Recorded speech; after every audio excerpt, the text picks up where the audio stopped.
Nargis tales. श्रापित खजाना। एक छोटे से गांव में सुखदेव नाम का एक शिकारी अपनी पत्नी मोहिनी के साथ रहता था। उसकी जिंदगी तंगहाली में गुजर रही थी। एक सुबह वो अपना जाल, तीर और कमान लेकर जंगल की ओर निकला ही था कि रास्ते में उसके पड़ोसी गोपाल काका मिल गए। अरे सुखदेव, कई दिनों से देख रहा हूँ, तेरे चेहरे की रौनक जैसे कहीं खो गई है। क्या बात है बेटा, सब ठीक तो है? क्या बताऊं काका, जब से होश संभाला अपने माता पिता का साया सिर पर नहीं पाया। बचपन अकेले में बीता, लगा था विवाह के बाद जीवन आसान हो जाएगा, लेकिन जिम्मेदारियां और बढ़ गईं। ऊपर से कई दिनों से कोई शिकार भी हाथ नहीं लग रहा। बेटा, जंगल में शिकार की कमी नहीं है। असली परेशानी ये है कि तेरे दिल में जरूरत से ज्यादा दया भरी है। मैंने सुना था कुछ दिन पहले तेरे जाल में एक बड़ा अनोखा सुनहरा पक्षी फंसा था, लेकिन तूने उसे छोड़ दिया। हाँ काका, जब मैंने उसकी आंखों में देखा तो लगा जैसे वो मुझसे दया की भीख मांग रहा हो। मेरा मन नहीं माना। यही तो कह रहा हूँ, या तो शिकारी बन या फिर दयालु इंसान। दोनों रास्तों पर एक साथ चलना मुश्किल होता है। कभी किसी और काम के बारे में भी सोच। काश ऐसा कर पाता, लेकिन मुझे कोई और हुनर नहीं आता। बचपन में जब भी काम मांगने गया किसी ने मौका नहीं दिया। फिर जंगल ही मेरा सहारा बन गया। वहीं रहकर शिकार करना सीखा और यही मेरा पेशा बन गया।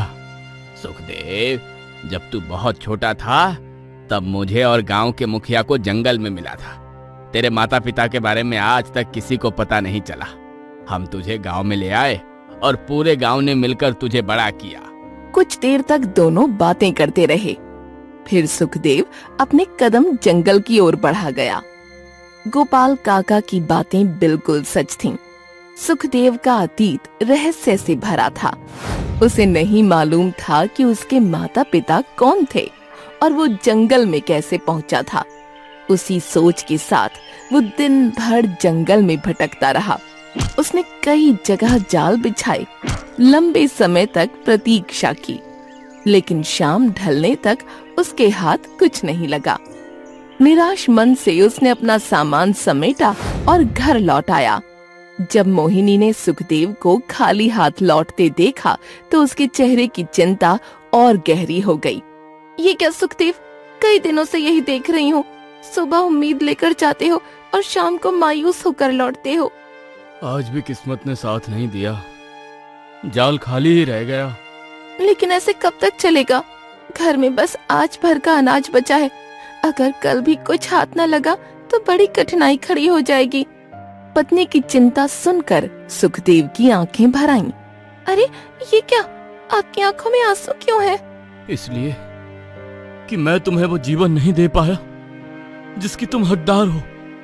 हर दिन कोशिश करता हूँ, लेकिन हालात सुधरने का नाम ही नहीं लेते। मोहिनी ने मुस्कुराकर उसके आंसू पोंछ दिए। हिम्मत मत हारो, ईश्वर देर जरूर करता है लेकिन अंधेर नहीं। मुझे पूरा विश्वास है कल का दिन हमारे लिए अच्छा होगा। पत्नी की बातों से सुखदेव को थोड़ा साहस मिला। भोजन करने के बाद वो विश्राम करने चला गया।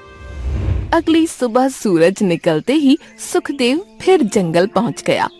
उसने जाल बिछाया और पूरे दिन धैर्य के साथ इंतजार करता रहा। समय बीतता गया, लेकिन कोई पक्षी या जानवर उसके जाल के पास नहीं आया। हे प्रभु, आज मुझे निराश मत लौटाना। मोहिनी बड़ी उम्मीद के साथ मेरा इंतजार कर रही होगी। मैं उसकी उम्मीद टूटते नहीं देख सकता। तभी उसकी नजर अचानक अपने जाल पर पड़ी।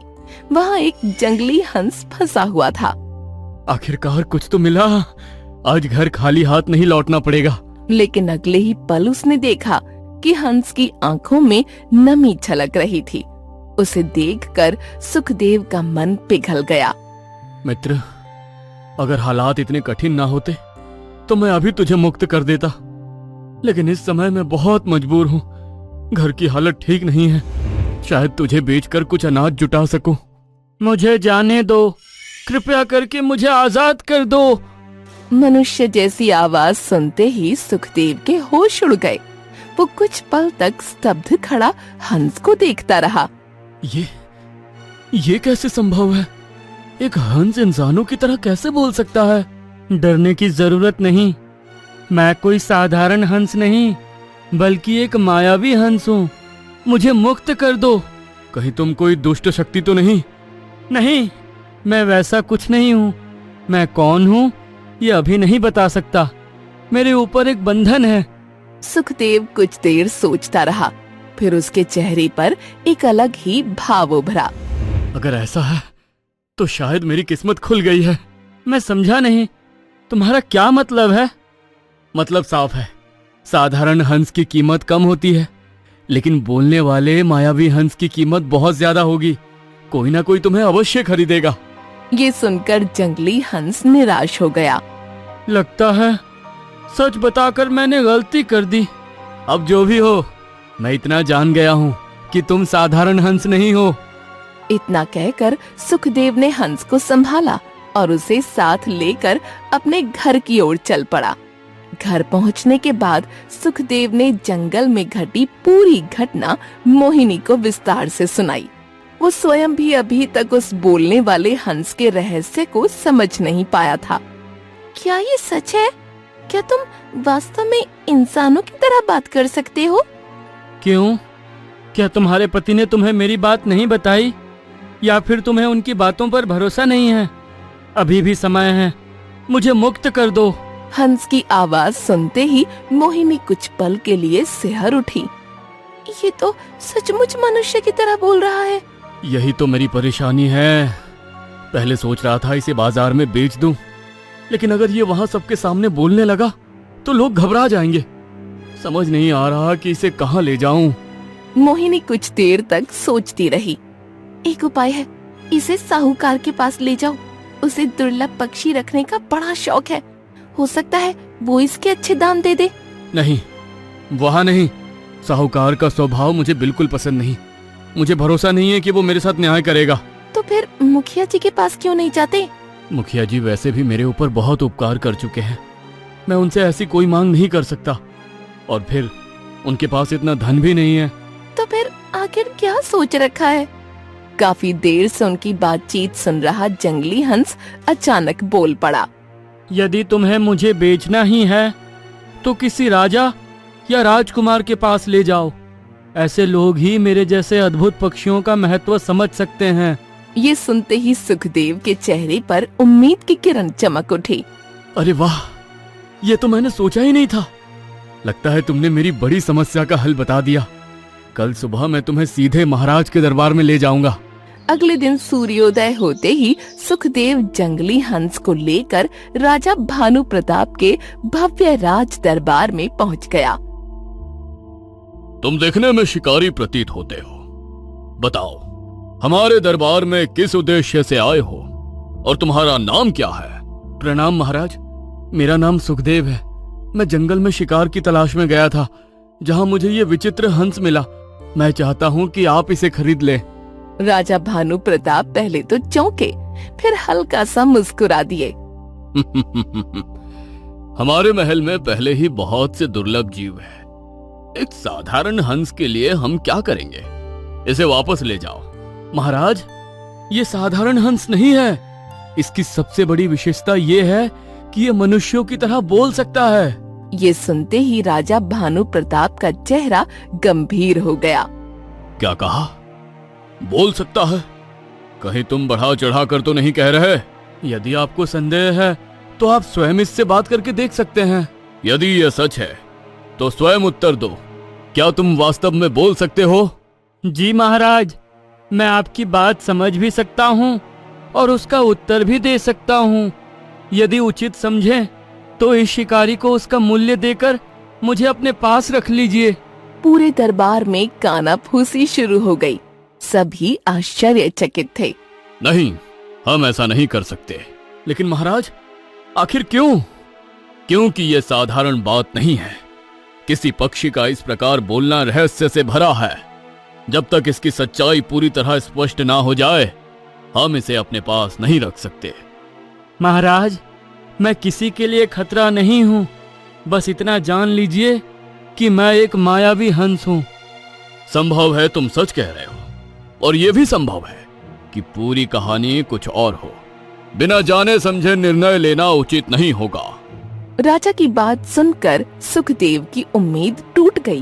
वो चुपचाप हंस को लेकर दरबार से बाहर निकल आया।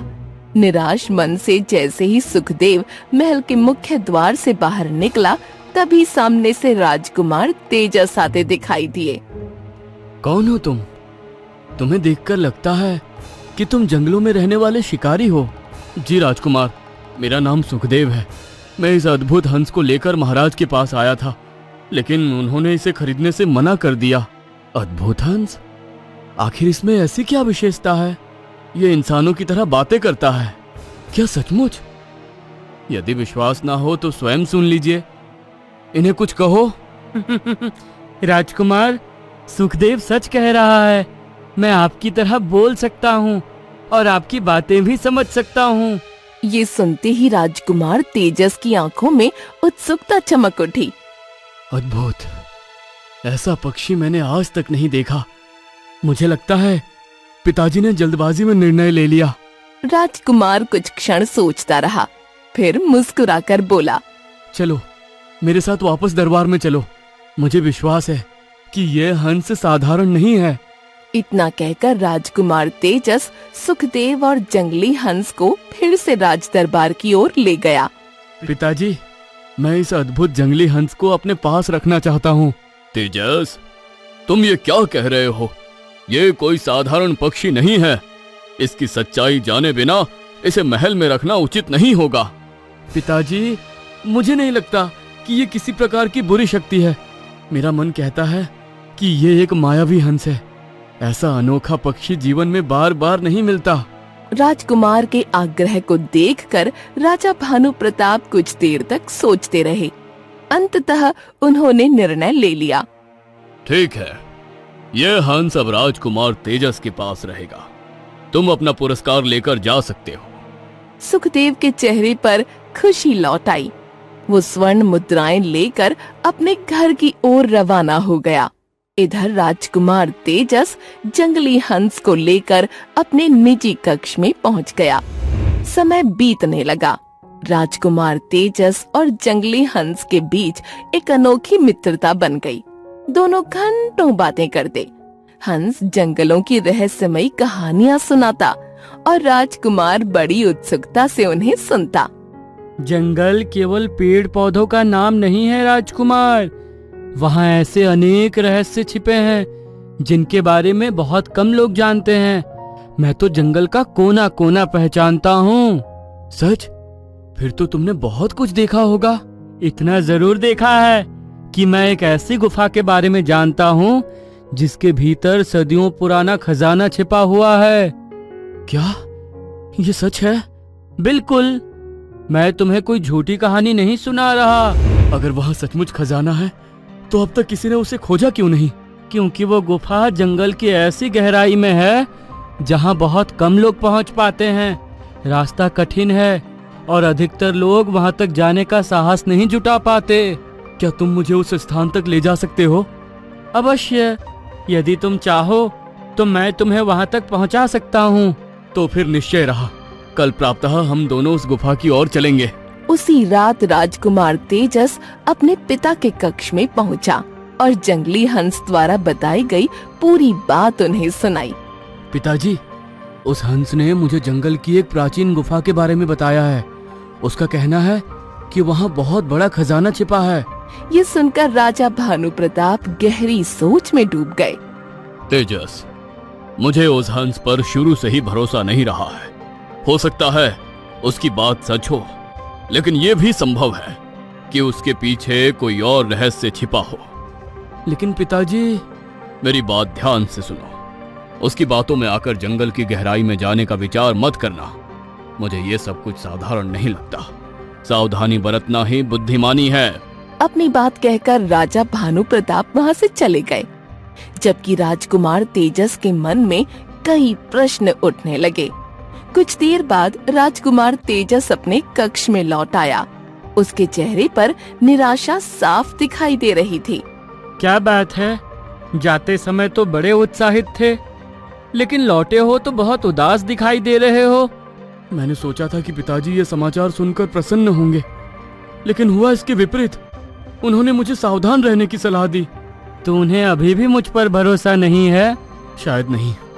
उन्हें लगता है कि तुम्हारे पीछे कोई रहस्य छिपा है। ये सुनकर जंगली हंस हल्का सा मुस्कुरा दिया। तुम्हारे पिताजी बहुत अधिक सावधानी बरतते हैं। वो मेरे पिता हैं। उनके बारे में मैं कोई अनादर की बात नहीं सुनना चाहता। जंगली हंस तुरंत गंभीर हो गया। मेरा ऐसा कोई उद्देश्य नहीं था। मैं केवल इतना कह रहा हूँ कि उनके मन में मेरे प्रति संदेह बैठ गया है, लेकिन तुम्हें अपने निर्णय स्वयं लेने चाहिए। क्या कहना चाहते हो? आज नहीं तो कल ये राज्य तुम्हें संभालना है। एक राजा को अपने विवेक से निर्णय लेना सीखना पड़ता है। यदि तुम्हें लगता है कि मेरी बात सही है तो तुम स्वयं सत्य की खोज कर सकते हो। राजकुमार तेजस कुछ देर तक सोचता रहा। शायद तुम ठीक कह रहे हो। यदि मैं भविष्य का राजा हूँ तो मुझे अपने निर्णय लेने का साहस भी रखना चाहिए। तो फिर कल सुबह हम उस गुफा की ओर चलेंगे? हाँ, हम प्रातः काल ही निकलेंगे। अगली सुबह सूरज उगने से पहले ही राजकुमार तेजस महल के पिछले द्वार से निकल पड़ा। उसके साथ जंगली हंस भी था। किसी को उनकी यात्रा के बारे में नहीं पता था। कुछ समय बाद दोनों जंगल की गहराई में पहुंच चुके थे। चारों ओर ऊंचे वृक्ष और रहस्यमयी सन्नाटा फैला हुआ था। अब मेरा पिंजरा खोल दो। चिंता मत करो, मैं तुम्हें छोड़कर कहीं नहीं जाऊंगा। राजकुमार तेजस ने बिना झिझक पिंजरे का द्वार खोल दिया। मुझ पर विश्वास करने के लिए धन्यवाद। अब जल्दी मेरे पीछे आओ। इतना कहकर जंगली हंस आगे आगे उड़ने लगा और राजकुमार तेजस उसके पीछे पीछे जंगल की गहराइयों की ओर बढ़ गया। लंबे सफर के बाद राजकुमार तेजस और जंगली हंस जंगल के एक ऐसे हिस्से में पहुँचे जहाँ बहुत कम लोग कभी आए थे। वहीं उनके सामने एक विशाल और रहस्यमयी गुफा दिखाई दी। ये वही स्थान है। इस गुफा के भीतर सदियों पुराना खजाना छिपा हुआ है। राजकुमार तेजस उत्सुकता से उसके पीछे पीछे गुफा के अंदर चला गया। भीतर का दृश्य देखकर वो स्तब्ध रह गया। चारों ओर स्वर्ण मुद्राओं के ढेर, चमचमाते रत्न और अनगिनत बहुमूल्य वस्तुएं बिखरी पड़ी थीं। पूरा स्थान किसी स्वप्न लोक जैसा प्रतीत हो रहा था। तुमने जो कहा था वो बिल्कुल सच निकला।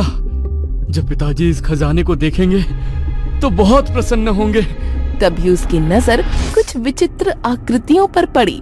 वहाँ कई स्वर्ण मूर्तियां खड़ी थीं। ये कितना अजीब है। यहाँ केवल खजाना ही नहीं बल्कि ये स्वर्ण मूर्तियां भी है। इन्हें देखकर ऐसा लगता है मानो ये कभी जीवित मनुष्य रहे हो। जिज्ञासा में आकर उसने पास पड़ी एक स्वर्ण मुद्रा को उठा लिया। जैसे ही उसका हाथ उस मुद्रा से स्पर्श हुआ, चारों ओर रंग बिरंगी रोशनी फैल गई। अगले ही क्षण उसके शरीर पर सुनहरी चमक फैलने लगी। ये क्या हो रहा है? मेरे साथ ये कैसी विचित्र घटना घट रही है? जंगली हंस की आंखों में गहरा दुख उतर आया। इसका अर्थ है तुम भी वो राजकुमार नहीं हो जिसकी मैं प्रतीक्षा कर रहा था। तुम्हारा क्या मतलब है? आखिर ये सब क्या है? उन मूर्तियों को ध्यान से देखो। ये कभी राजकुमार थे, खजाने के आकर्षण में यहाँ तक पहुँचे, लेकिन इस रहस्य को समझ नहीं पाए। हंस की आवाज भर्रा गई। मेरे ऊपर एक प्राचीन श्राप है। मुझे उसी राजकुमार द्वारा मुक्ति मिल सकती है जिसका हृदय लालच से पूरी तरह मुक्त हो, जो इस खजाने को छूकर भी इसके मोह में ना फंसे। रंगीन प्रकाश धीरे धीरे राजकुमार तेजस को घेरने लगा और कुछ ही क्षणों में वो भी एक स्वर्णिम प्रतिमा की तरह स्थिर हो गया। जंगली हंस की आंखों से आंसू बह निकले। निराश मन से वो गुफा से बाहर निकल गया। उधर महल में समय बीतता जा रहा था। शाम ढल गई, लेकिन राजकुमार तेजस वापस नहीं लौटा। राजा भानु प्रताप बार बार महल के द्वार की ओर देखते रहे, उन्हें उम्मीद थी कि उनका पुत्र किसी भी क्षण लौट आएगा, मगर वो रात भी बीत गई और अगला दिन भी निकल आया। राजकुमार का कहीं कोई पता नहीं था। देखते ही देखते 2 दिन गुजर गए और राजा की चिंता भय में बदलने लगी। 2 दिन हो चुके हैं, अभी तक राजकुमार तेजस का कोई समाचार क्यों नहीं मिला? तुरंत पता लगाओ कि वो कहाँ है। महाराज, एक सैनिक ने बताया है कि उसने राजकुमार को उस जंगली हंस के साथ जंगल की गहराई की ओर जाते देखा था। ये सुनते ही राजा भानु प्रताप का चेहरा गंभीर हो गया। मुझे पहले ही इस बात की आशंका थी। उस हंस ने मेरे पुत्र को उसी गुफा के बारे में बताया था। मैंने उसे सावधान किया था, लेकिन उसने मेरी बात नहीं मानी। तुरंत सैनिकों की एक टुकड़ी जंगल में भेजो, चाहे जो हो जाए, मुझे राजकुमार का पता चाहिए। राजा का आदेश मिलते ही सैनिक खोज अभियान के लिए निकल पड़े। सैनिक जंगल के अलग अलग हिस्सों में राजकुमार तेजस की तलाश करने लगे। काफी देर बाद एक सैनिक की नजर दूर स्थित एक विशाल गुफा पर पड़ी। देखो, सामने एक गुफा दिखाई दे रही है। शायद हमें अंदर जाकर जांच करनी चाहिए। दोनों सैनिक सावधानी से गुफा के भीतर प्रवेश कर गए। अंदर का दृश्य देखकर वे दंग रह गए। वहाँ चारों ओर अथाह खजाना फैला हुआ था और उसके बीचों बीच राजकुमार तेजस एक स्वर्णिम प्रतिमा की तरह स्थिर खड़े थे। यह कैसे संभव है? राजकुमार तो किसी मूर्ति की तरह दिखाई दे रहे हैं और वो जंगली हंस भी यहाँ नहीं है। यहाँ कुछ रहस्य जरूर छिपा है। मुझे लगता है कि राजकुमार के साथ जो हुआ है उसका संबंध इसी खजाने से है। बिना कुछ हुए हमें तुरंत महल लौटकर महाराज को सूचना देनी चाहिए। तुम ठीक कह रहे हो, यहाँ सावधानी बरतना ही बेहतर होगा। दोनों सैनिक तुरंत गुफा से बाहर निकले और पूरी घटना बताने के लिए राजमहल की ओर रवाना हो गए। सैनिकों ने राजा भानु प्रताप को गुफा में देखी सारी घटना विस्तार से बता दी। मुझे पहले ही उस जंगली हंस पर संदेह था।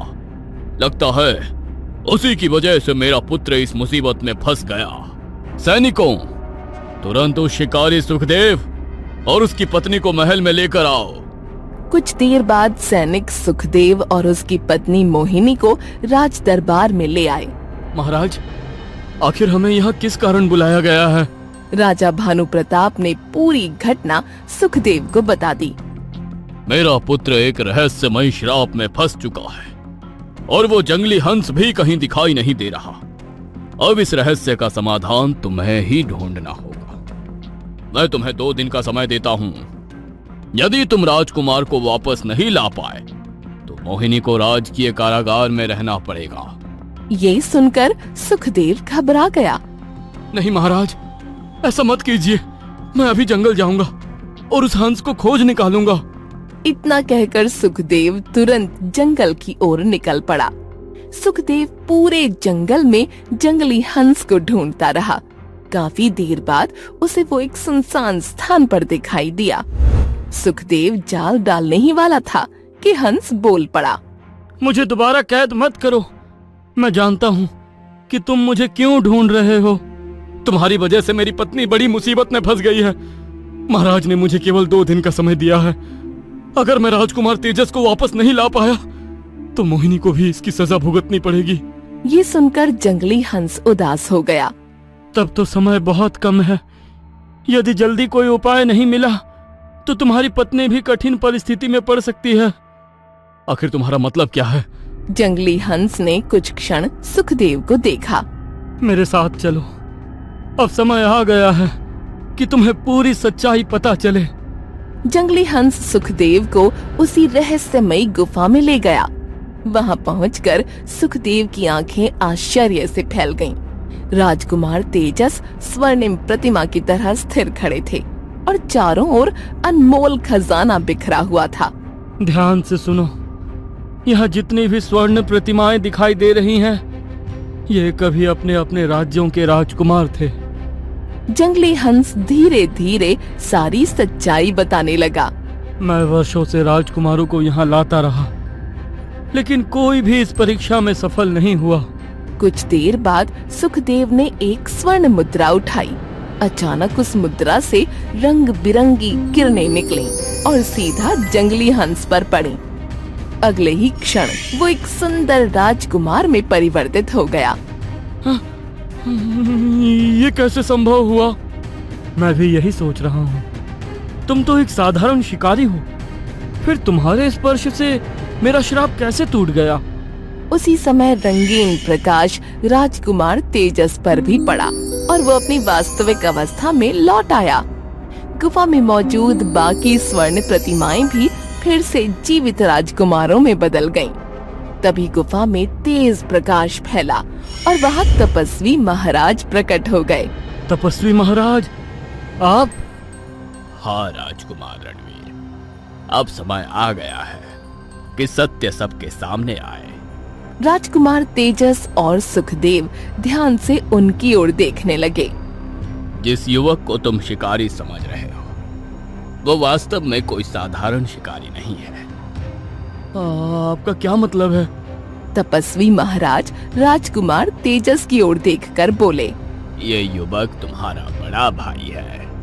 ये सुनकर राजकुमार तेजस स्तब्ध रह गया। वर्षों पहले राजा भानु प्रताप अपने परिवार के साथ जंगल आए थे। एक दुर्भाग्यपूर्ण घटना में बालक सुखदेव उनसे बिछड़ गया और फिर कभी महल वापस नहीं पहुंच सका। यदि तुम्हें विश्वास ना हो तो इसकी हथेली देखो, वही राज्य चिन्ह तुम्हारी हथेली में भी मौजूद है। राजकुमार तेजस ने तुरंत सुखदेव की हथेली देखी। वहाँ वही निशान बना हुआ था। ये सच है। पिताजी हमेशा मेरे बड़े भाई के बारे में बताते थे। आखिरकार मैं आपसे मिल ही गया बड़े भाई।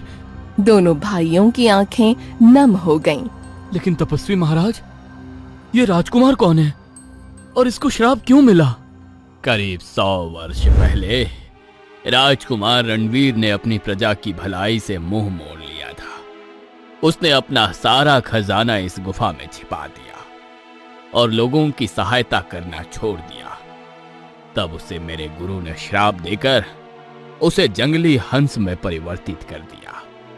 श्राप तभी खत्म हो सकता था जब कोई राजकुमार जिसके मन में दूसरों के प्रति प्रेम और दया की भावना हो, अगर वो इस श्रापित खजाने को स्पर्श करे, तभी राजकुमार रणवीर का श्राप खत्म हो सकता था।